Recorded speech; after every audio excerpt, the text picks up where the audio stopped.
भारत बंद का आह्वान। अर्थव्यवस्था और आम जनजीवन पर प्रभाव। भारत बंद के आह्वान का उद्देश्य आमतौर पर किसी विशेष मुद्दे के प्रति जनता और सरकार का ध्यान आकर्षित करना होता है। यह विरोध का एक सामान्य तरीका बन चुका है, जिसे कुछ समुदाय या संगठन मिलकर समय समय पर आयोजित करते हैं।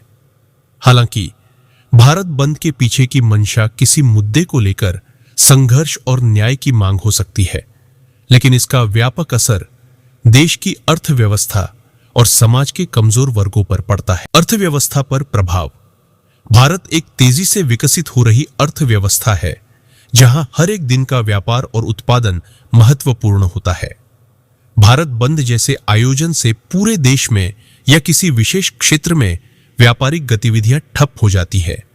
इससे औद्योगिक उत्पादन, व्यापार, परिवहन और सेवाओं का चक्र धीमा हो जाता है। परिणाम स्वरूप जीडीपी में गिरावट आ सकती है, जिससे देश की अर्थव्यवस्था को भारी नुकसान होता है। विशेष रूप से छोटे व्यापारियों और दुकानदारों पर इसका गंभीर प्रभाव पड़ता है।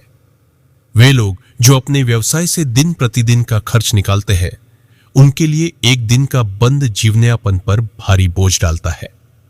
जब दुकानें बंद रहती हैं, तो व्यापारिक गतिविधियां रुक जाती है, जिससे छोटे व्यापारियों की आय पर सीधा असर पड़ता है। यह खासकर उन लोगों के लिए ज्यादा चुनौतीपूर्ण होता है, जिनकी रोजाना की आय पर उनके परिवार का भरण पोषण निर्भर करता है। छोटे दुकानदारों और रोजगार पर प्रभाव। छोटे दुकानदार, जिनके लिए हर दिन की कमाई महत्वपूर्ण होती है, भारत बंद जैसे आयोजनों से सबसे ज्यादा प्रभावित होते हैं। उनकी आय सुबह से शाम तक के व्यापार पर निर्भर होती है, और अगर किसी दिन दुकान बंद रखनी पड़ती है, तो उनकी आर्थिक स्थिति पर प्रतिकूल प्रभाव पड़ता है। इस स्थिति में उनका परिवार, विशेषकर बच्चे, प्रभावित होते हैं। उनकी शिक्षा, स्वास्थ्य और अन्य आवश्यकताओं पर विपरीत असर पड़ सकता है। सामाजिक और राष्ट्रीय नुकसान। भारत बंद से होने वाले नुकसान केवल आर्थिक नहीं होते, बल्कि इससे सामाजिक ताने बाने पर भी गहरा असर पड़ता है। बंद के दौरान उत्पन्न होने वाली हिंसा, तोड़फोड़ और अशांति से समाज में अव्यवस्था फैलती है।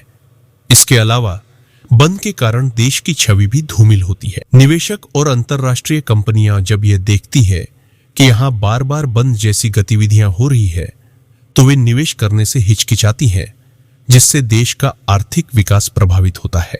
समाधान की आवश्यकता।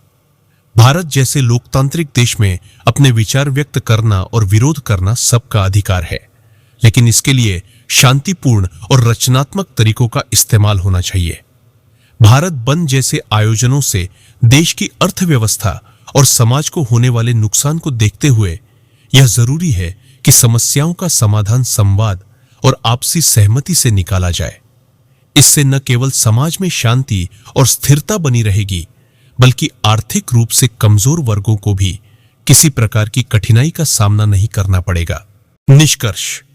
भारत बंद के आह्वान से देश की अर्थव्यवस्था और आम जनजीवन पर गंभीर नकारात्मक प्रभाव पड़ता है। विशेष रूप से छोटे दुकानदार और श्रमिक वर्ग इसके सबसे बड़े भुक्तभोगी होते हैं। ऐसे में यह जरूरी है कि विरोध के शांतिपूर्ण और प्रभावी तरीकों को अपनाकर देश की प्रगति और समाज के कमजोर वर्गों की सुरक्षा को प्राथमिकता दी जाए।